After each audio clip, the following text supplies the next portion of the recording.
Hello, my fellow radio listeners. This is Harry Belafonte, and you're listening to the greatest gentleman station, KPIP. Today, I'm awfully glad to introduce our special guest of the week, Mr. Andrew Cameron. How are you doing, Harry? You look wonderful with your new mustache. Thanks, Mr. Tom. You also look great. I know. I always do. Yeah. Why don't we talk about your past, Mr. Tom? Oh, wait. If you want to go right ahead. You come from a wealthy family, right? Well, I don't know if I call it wealthy. You know, the farm next to ours, you know how many servants they had? 574. You know how many we had? 307. That is nothing.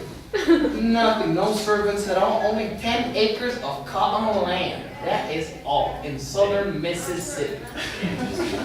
Yes. Well, why don't you talk about your youth years? College.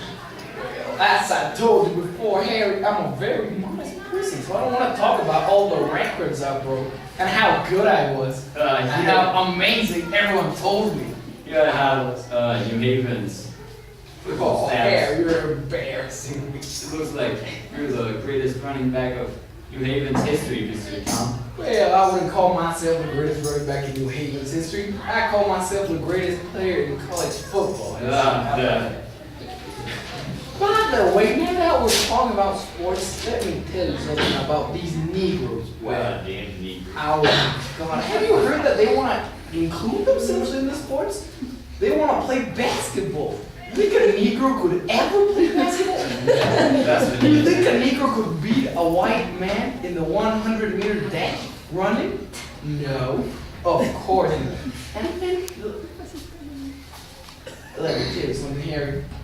Right now, if a Negro ever becomes a good basketball player, a good football player, a good baseball player, a good runner, I will not only donate all of my money to the southern Mississippi orphans, who by the way are Negroes, I will also put a bullet through my head. I do not even get me started on Negro politicians. There will never ever be a Negro president in this country. I tell you that right now. Mr. Tom, those are some strong words, Mr. Tom. Okay, I'm a smart man, Harry. Thinking about Negro now, a joke for you, Mr. Tom. Oh, You can. Lord, having great jokes go right here. What's a dog plus a dog, Mr. Tom? Oh my God, I think I know this. I'm inclined to say a Negro, but because you said two dogs and not one dog, I'm gonna say a Negro who happens to be a woman. Yeah. I knew that one already. Mr. Tom. Let me tell you something about these women. They are out of control. You have to set a line. And you know what happens if you cross that line? Bam! Exactly. Right in the face. Because these women have no respect nowadays. I have to agree with Mr. Tom. Women have no limits. And by the way, that's how we talk. Negro women, wow. They are good cooks. When you put them to talk, oh my God. Mr. Tom, I'm just chill. I'm a bit buzzed. Sorry, Harry. Okay, Mr. Tom. Why don't we talk about the new rich? Oh, The area. don't even get me started about new rich. I mean, I'm a very tolerant person. I don't like to talk bad about any race or any kind of person. But these new rich are disgusting. Wow. They're I just had Mr. What's his name? Jay Gatsby. Oh my God. Damn. He wears pink suits. Is he a Negro or something? I mean, what's going on in his head? I'm getting a bit drunk, Mr. Harry. Mr. Tom. You're studying. I'm sorry. I think we should just stop Yeah. right there. Otherwise, I'm going to start to talk about Jews. We have some breaking news to report. It looks like there has been a murder in West Texas. Yeah? What? Gregory? Yeah, let's go to our reporter that's in the crime scene right now. Gregory Carmichael, how are you? I'm fine, thanks. Harry Belafonte.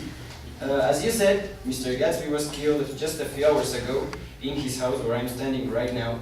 Mr. Gatsby's body was found floating in the swimming pool, along with another body who was in the grass in the garden, and who is identified now as Mr. Wilson, who lived near the highway on the way to New York City.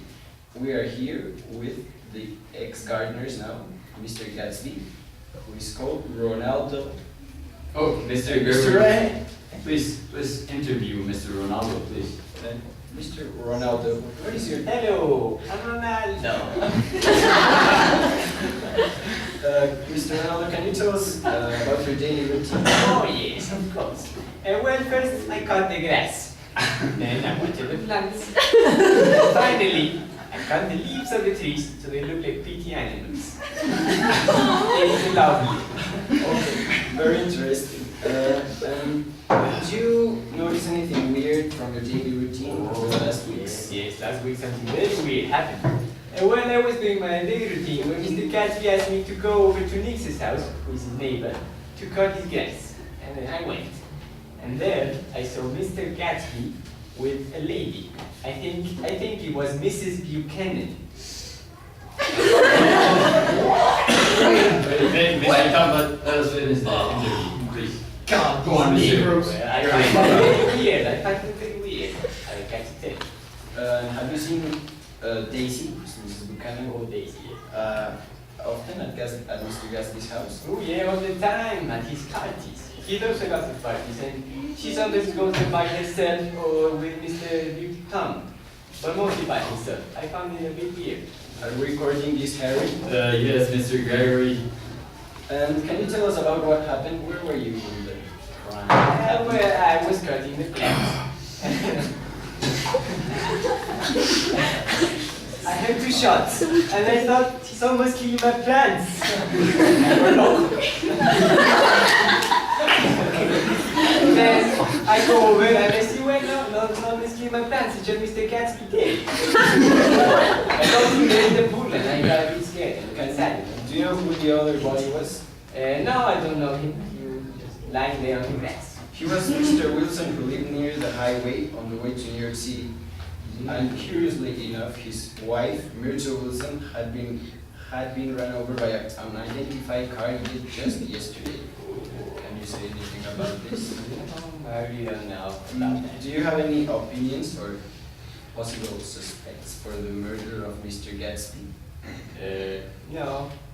I just find it very weird that I saw Mrs. Daisy a lot recently. That's suspicious. Okay, for anybody who doesn't know, Mr. Gatsby was a very rich and social person, and he was known for throwing magnificent parties. Okay, Mr. Gregory, I think I have to stop you there. Okay. Have you heard of these people nowadays making up things as they go? Well, I'm done with this radio station.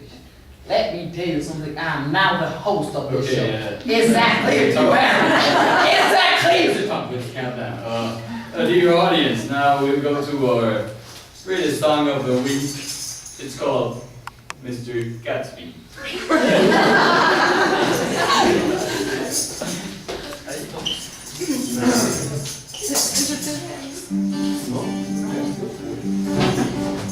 It started in November, year 1917, when a handsome man for soldier met a beautiful rich thing. For only this Corrido, we shall call him G. And careless woman shout, we shall call her D. The log grew strong between them, but he had to go to work. And the poor young broken-hearted made a new love at the birth. Oh, Mr. G, oh, Mr. G, oh, Mr. G, you're a fool indeed. Oh, Mr. G, oh, Mr. G, oh, Mr. G, you're a fool indeed. He wished to write her letters, but he always fell too short. And before he even noticed, they married a rich sport. Oh, Mr. G, oh, Mr. G, oh, Mr. G, you're a fool indeed. Oh, Mr. G, oh, Mr. G, oh, Mr. G, you're a fool indeed.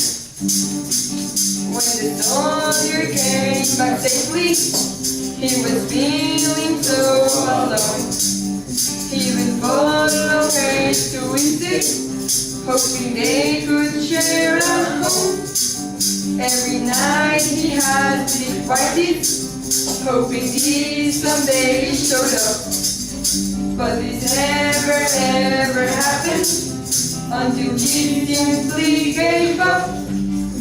But then my friend appeared, a girl friend of me. This made you feel just excited, but their love was not to be. Oh, Mr. G, oh, Mr. G, oh, Mr. G, you're alone indeed. Oh, Mr. G, oh, Mr. G, oh, Mr. G, you're unhappy indeed. Right. It is all for today. We'll see you tomorrow.